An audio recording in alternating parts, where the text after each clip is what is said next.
Марафонга жерлектегі үйішма предприятие коллективлары һәм райондашларыбыз да бик теләп кушылды. Район башкарма комитеты җитәкчесе Эрик Салихҗанов сәламәтлек мөмкинлекләре шикле булуга карамастан актив тормыш позициясе алып барган райондашларыбызга рәхмәт сүзләрен җиткерде. Без инде менә үзенчәлекле эшләргә дип игътибарыбызны һәр даим көндәлек күрсәтергә тиеш. Әмма инде менә җәмгыятьтә менә шушы көннәр билгеләнә, алар инде безгә бердәмләшеп шушы кешеләрнең проблемаларына, аларга карата игътибарыбызны, йөрәк җылыбызны бүләк итү өчен менә шундый аерым көннәр билгеләнгән. Хәйрия марафонда районның кортлар йортында тәрбияләнүчеләрнең, Түбән Табын коррекция мәктәбе укучыларының кул эшләре дә урын алган иде. Кечкенә ярминкәдә тәкъдим ителгән эшләнмәләрне сатып алып, район кураторы да үзеннән зур өлеш кертте.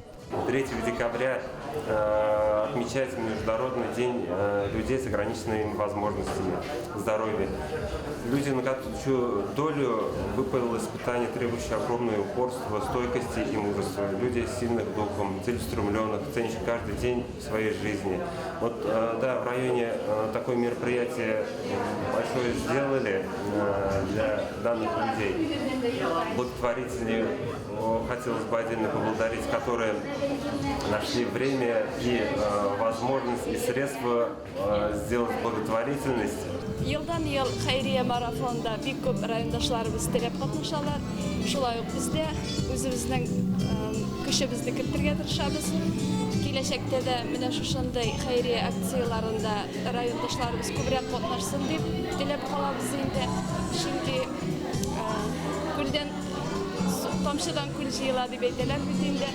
Марафонда катнашучыларга район үзешчәннәре музыкаль сәламнәрен җиткерде. Җылы атмосферада узган чара бер кешене дә битараф калдырмагандыр. Кайгырту һәм игътибарга мохтаҗ. Бик еш кына җилкәләренә материаль чаралар таләп итүче, авырлыклар төшкән райондашларыбызга күңел җылыбызны жәлләмик. Шөкер, ярдәм итәргә әзер булганнар да марафонда әз булмады.